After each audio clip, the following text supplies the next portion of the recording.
Good morning, and welcome to another Mocha Money Monday. I'm Ashley Scott, your host, and I am here with the incomparable Joy Webb.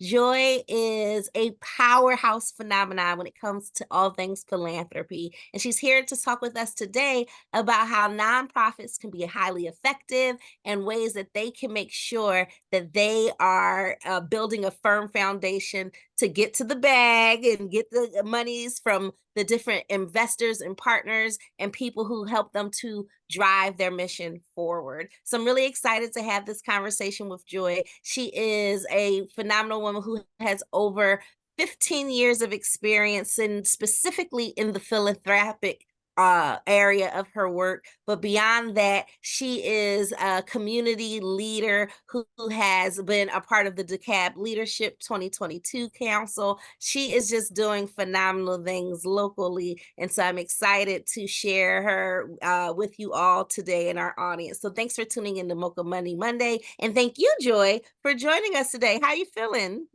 I'm feeling great. Thank you for having me this morning. Good. So first off, how did you get involved in philanthropy? I'm sure most people don't see women of color who look like you in these circles in the first place, right? So I'd love to hear your story about what led you into this space. I would say my parents, in my village, um, grew up, my parents were both educators and they were always dragging me along to things and they were doing things for their community. So I saw it. But then after I got to be a grown up, I was in Girl Scouts. I was a Girl Scout leader. I did all those things. I actually was volunteering for Atlanta Public Schools, and at a end of the year event, I met someone who had a giving circle, who mentioned they were in a giving circle. They weren't even from the metropolitan Atlanta area, but they talked about giving circles. And a giving circle is a group of people that give their time, their talent, and their treasure to nonprofits and community groups. And so I thought, okay, that's cool. And this particular giving circle was a Black giving circle. So it was focused on African Americans. It was funded by African Americans. And so I was cocky. The Leo in me was like, I got friends, I could do this. And so I started a giving circle actually 17 years ago called the Circle of Joy. And we fund metropolitan Atlanta youth groups or youth philanthropic endeavors to make sure that they're, getting what they need. It's oftentimes an unrestricted grant, which means that, it's not about programming. It's not about the things that oftentimes government grants are about. It is about filling the need. A lot of times our nonprofits that are doing the work, grassroots, treetop organizations, they're really digging in. They're digging into their own pockets oftentimes, the staff and the ED and the volunteers. And so we wanted to be able to offset some of that cost and know that you don't have to jump through 45 trillion hoops to actually get a grant. And so that's how I started.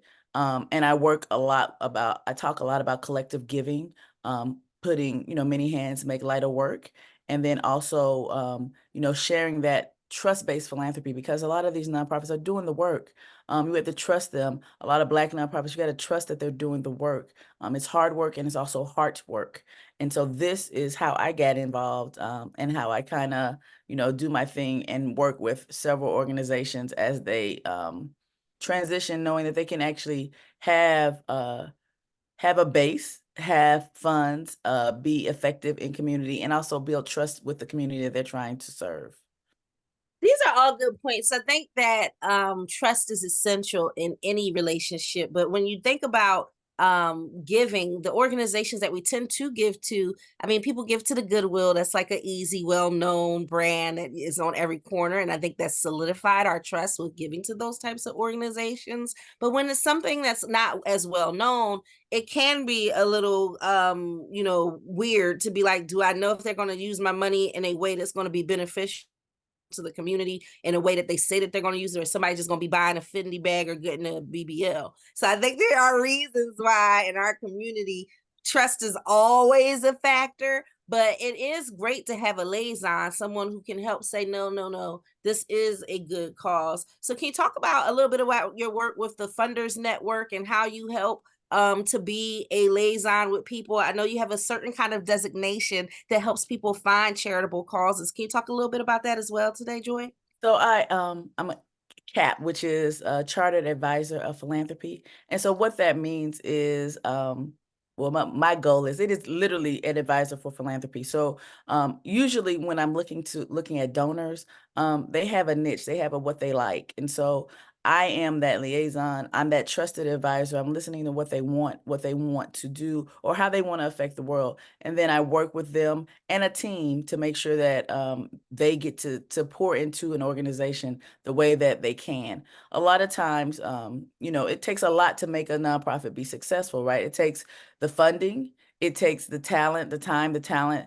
It takes the staff, it takes the actually trustees or the board. And so what I like to let donors know that are interested in funding a particular thing, let's say Black girls, for example, you may not be a Black girl and you may want to fund Black girls, but you have to trust that the organization is doing the right thing. I am oftentimes a liaison to make sure that, just do the checks and balances, and also let them know that they don't have to play all positions. Play your role, be the quarterback if that's the role that you are, or maybe maybe the general manager, whatever it is. And everything works for the greater good. So you don't have to go down and coach a team because you provided funds. This organization was around before you provided those funds, and they're doing just fine. You will be able to enhance that, and you should be excited to be on their journey. And so what I have had the opportunity to do is talk to donors, talk to high wealth donors who actually want to provide those services or provide funds, or are interested in knowing about organizations that they may not know about because that's not in their purview. But they have a heart for a certain type of community or organization or theme. And so we can dig a little deeper into that. I had the opportunity to be in a fellowship with Places, which is a funders network fellowship, and had the pleasure of joining of actually visiting 4 different places, places being the name of it, to see how they actually get engaged with their community. And so, what happens in Oregon might be different from Atlanta, might be different from Santa Fe, New Mexico, or Charleston. But at the end of the day, we're talking about people, we're talking about humanity, and we want to make sure that we're able to lift those organizations up and be able to take some of those things and use them for the greater good of the world.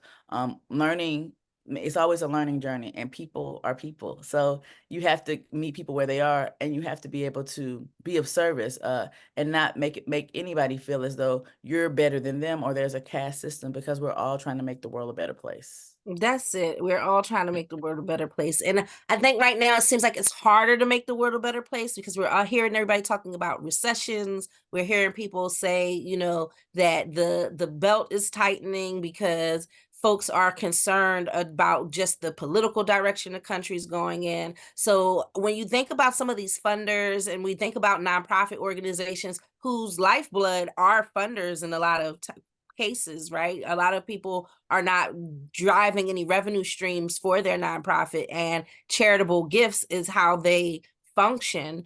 What should a culture or organization be doing right now to succeed in this type of an environment where there aren't as many checks floating around, or maybe you are so nichey and there might only be a few people who are interested in donating to Black women and girls? And so what would you say that should be the culture of an organization, or what should an organization be doing to secure themselves in a time that might be a lean season for getting new funders and donors, excuse me? So I always advocate for diversification.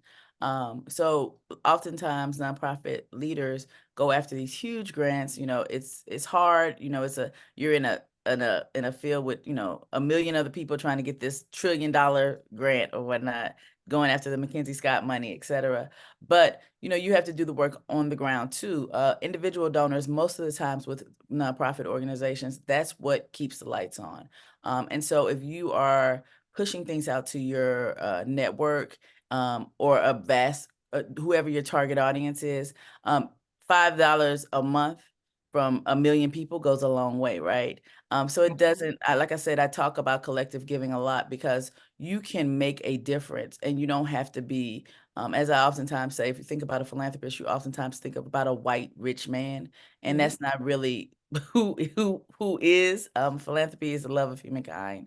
And so what we know as a people, especially Black people, is we are the most philanthropic of groups of people. And we have given when we didn't have people giving to us, when people didn't want to support us. So when you think about, making sure somebody goes to basketball camp, or you think about making sure that somebody gets that scholarship so they can pay for their books their first year of college, that's what our community has always done. So I would say go back to that principle and look at what it takes for you all to have those types of engagement with individual people. Don't get so far away from the community that you're not being part of the community. Community knows what community needs, and you need community to be able to um, excel and to sustain. Also, there's a lot of collaboration. There are millions and millions and millions of nonprofits. And Mhm. so a lot of times, or oftentimes, people are doing the same things, right? You were really, really, really, really excited about a certain cause, and Mhm. somebody else might be as excited. There might be opportunities for you all to do some co-thinking, co-learning, collaborations where you all can go after a bigger grant together, or you all might have a program that you all can work and ease the load to take off some of the things that might have been just you in the interim.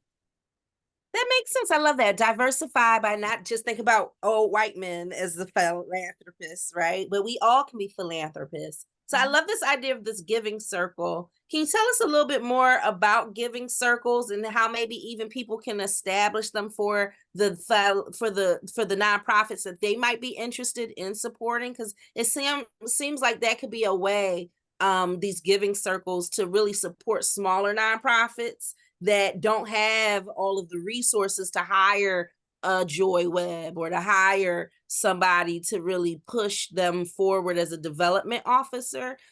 So I'd love to hear more about like establishing giving circles and what something like that it looks like. Can anybody just start a giving circle, or is it certain certifications? Is there rules? How does it work? I always say you can chart your own course. So a giving circle is a group of people that give their time, their talent, and their treasure to a nonprofit or community-led organization. I have had the pleasure of having the Circle of Joy, which is my giving circle in Atlanta, Georgia, for 17 years, as I spoke about. But there are also giving circle networks. We have been birthed through the Community Investment Network, which is a giving circle network of brown and donor of color, Black and donors of color networks, where you basically have a network. So that means you don't have to do it by yourself. They've been around for 20 plus years. They are able to assist in ways that help you think through things. What's your vision? What's your mission? How do you want to do this? I also work with people who are interested in giving circles. I'm a giving circle coach, I guess, officially. But it is literally about thinking about what are your shared values with people, because it's not all about you. You can start it, or you could say I want to do this, but you're going to get your like-minded people with you, and then you all decide how you want to give or what causes you want to give to. For nonprofits, oftentimes when I've worked with them and they are interested in using the model of a giving circle for collective giving outside of their particular, in their overall 501(c)(3) journey, it's oftentimes looked at as, hey, how can we help a programmatic piece of our work, right? So maybe I have a certain session that is focusing on, if I'm talking Black girls and Black women. Maybe I'm talking about a particular adventure where they're going to visit Africa or something like that. So it's not a fundraiser. It is a opportunity to keep investing into that program. So a giving circle is a circle and it doesn't end. So it's not a fundraiser like, hey, if we can get $1 million, we can stop it. We can change this, and everybody can go on a trip. It is more so like we want to make sure that we are making this sustainable. We want to make sure that, every year 10 girls get to go. And in order to do that, our goal is to have this, but they also need supplies. We also have mentors. We also have this. So this program is going to be run with the help from you all. A lot of times with giving circles, They give to causes. So they may not give to you every time, but you could have a opportunity to be in a pool of giving circles. It is a global thing. It's not just here local. It's been around for many, many, many years. There are networks of giving circles. There's a global giving circle network called Philanthropy Together, which is which they actually have directories of giving circles. And so there might be opportunities for you to reach out to somebody who says, "Hey, I want to, I'm interested in EJ work, and so environmental justice work."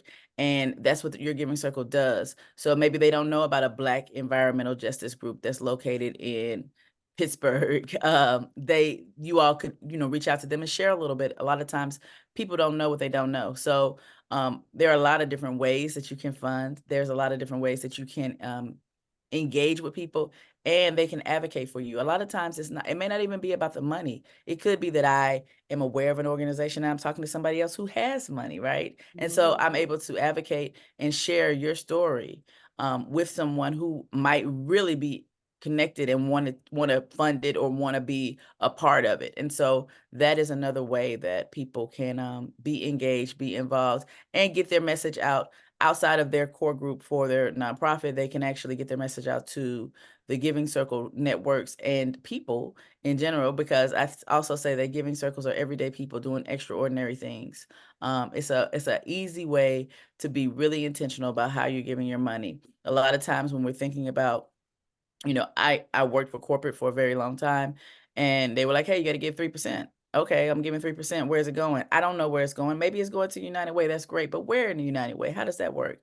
A lot of times with the Giving Circle work, you all come together as a collective. You all decide where the money goes. You give the money, and then you also follow with your time and your talent, or you work on your time and talent. So it's not a matter of, oh, did they take take my money, take the bag, and go to Paris? You can actually be a part of their programming and servicing, and see how it works. You can walk hand in hand and really build community with those organizations. Well, that's exciting. So, philanthropy together, it sounds like a good starting point for both nonprofits and for people who want to give or start giving circles. So, thank you for that Yeah. resource. What That I and Mhm. Community Investment Network.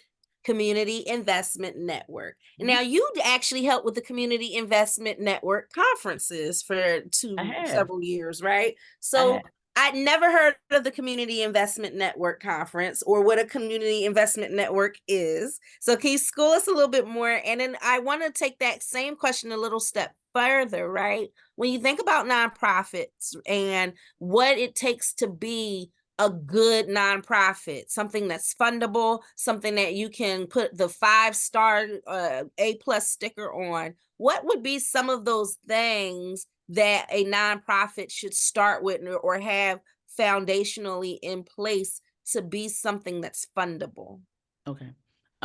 So Community Investment Network is the African American led Giving Circle network, and Donor of Color. They were really intentional about making sure that they disrupted what philanthropy looked like as, on paper, and the narrative might be that it's a white man or a wealthy woman that is not of color that is, helping the children in Africa or something like that. They were intentional about making sure that we were seen, and we were heard. And their tag is "We are philanthropists," so that everybody actually understands that we are philanthropists. And that might look different, but the way that we impact the world is so imperative, right? So when you think about, hey, I gave, you know, $1,500 collectively to someone, and that $1,500 came from college kids from Florida A&M University. That impact is great. And it may not feel like, oh, well, you didn't do, $15,000, but with their $1,500, they might have helped an after school care program, which was able to buy food for kids. And then maybe they volunteered their time because they were college students, and they made sure their website was more effective and approachable. And so, or they had an internship or something like that. So those types of things actually move the needle. You can see it from the actual organizations that you're able to service, and you also can, I oftentimes say it's a testimony on both sides, because you have a testimony and so does the organization which you're trying to pour into. When we think about sustainable nonprofits and how do we make sure that they are, top tier and all of that stuff. Definitely get your paperwork in order. 501c3 status is real. It is IRS. It is all of those things. So get that in order. If you are not a 501c3, which is the IRS standards for nonprofit work, a lot of community work starts with having a fiscal agent, and a fiscal agent actually takes on that 501c3 responsibility. So that does not mean that you have to be a nonprofit in order to do great work. You can actually do a community thing and collaborate with a actual nonprofit who will host you and be your fiscal sponsor. So that means they take all those legal things away from you. You don't have to hold that bag, especially for new nonprofits. That's also a transitional piece, or those that are trying to get into the nonprofit space. In order to be sustainable, one of the things that we have to make sure that we do is know what our mission and our vision is. Don't just, be driving down the street and now all of a sudden you say you want to help Black girls, and then you see that there's a need for Black boys, and now you're helping Black boys, and then you see there's a need because the Asian community is, having trouble. Now I'm going to focus on the Asian community. You have to stick and stay. That oftentimes is scope creep with any business. It gets in the way. We need to be focused on what it is that we're doing. We need to be intentional, and we need to be unapologetic.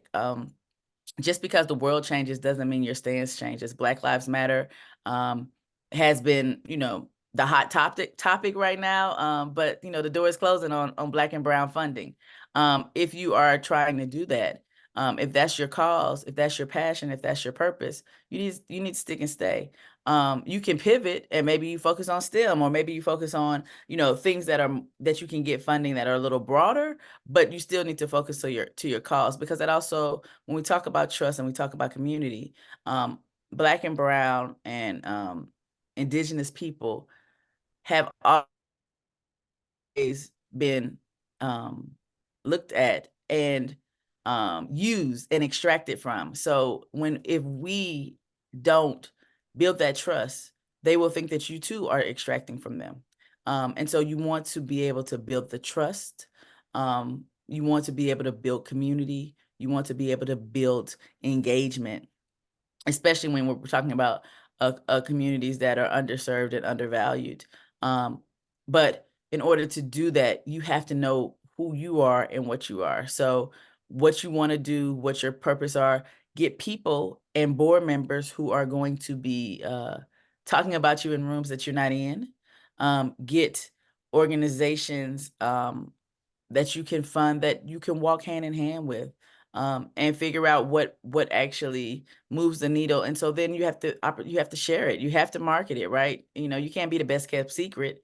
You need to shine. You're doing a great thing. You need to make sure that they know that you're doing a great thing. So I would say, number one thing is to make sure you get all your business, stand on business. Make sure you get everything together for that. And then also make sure that, all you have is your integrity. And in this philanthropic world, it's big, but it's small. So you have to be able to be authentic and have integrity and be of service and not be extractive for the communities in which you're trying to actually provide services for. Well, Joy, this has been delicious. I've enjoyed really just getting all of these good, like you just gave the sauce, like if you in nonprofit, I think this has been really helpful. And I think I love the fact that we really looked at both sides of the coins, because we are working with women who are entrepreneurs, who have a certain level of success, who are interested in not just investing for themselves as far as their financial future, but investing in the community to make sure that the world is a better place for their children, and just for Black people, women, for humanity. So I thank you for the work that you're doing, and thank you for sharing all of these gems today. And I really am excited to continue to communicate with you as we continue to grow as a network here at the Phenomenal Hues community, as a global network. I'm sure we're going to be bringing more nonprofits into the world. We're going to be bringing more donor partners into the world, and we're going to continue to just work together to make sure that we are making a major impact, right? So thank you so much. Is there anything else that you want to leave as last words today, Joy, before we get out of here? and wrap up this Mocha Money Monday? I would just say, for anybody who is interested or wants to give back, don't wait. Just do it. I mean, you can start off small. You can start off big if you got it like that, right? But you can be intentional. And I think that that's a word that, we oftentimes say, "Oh, I'm gonna get to it. I'm gonna get to it." But you don't know how your gift can help a nonprofit, especially one you don't know what they're struggling with. That might save a child's life or make sure that an employee is able to work longer. A lot of times people have to cut back staff and things of that nature. So every little bit counts, and don't think that your gift isn't big enough. Don't let imposter syndrome get in the way of you doing what's right. That is so true. And I appreciate you taking that time because, like, I give every month $19.26 for my 1926 society at my college, Bennett College for Women. And so you're right. It can be something very small and it can make a huge impact. So there is a Bible word that says, do not despise small beginnings. So whatever you can do, do that and know that it's making a big impact. It can be major. So thank you again, Joy Webb, for being on Mocha Money Mondays with us. This has been another episode brought to you by the P3 network and our Phenomenal Hughes global network. You can visit phenomenalhughes.com to join the epicenter of phenomenal women, where we have coaches who are helping you go to higher heights, and where we have phenomenal entrepreneurs and leaders who are looking to thrive and to grow their network and their friend groups and just all the great things that happen when women get together to make a bigger impact. So thank you again, Joy, for being our guest today. And thank you for tuning in to another Mocha Money Mondays. Bye, everybody.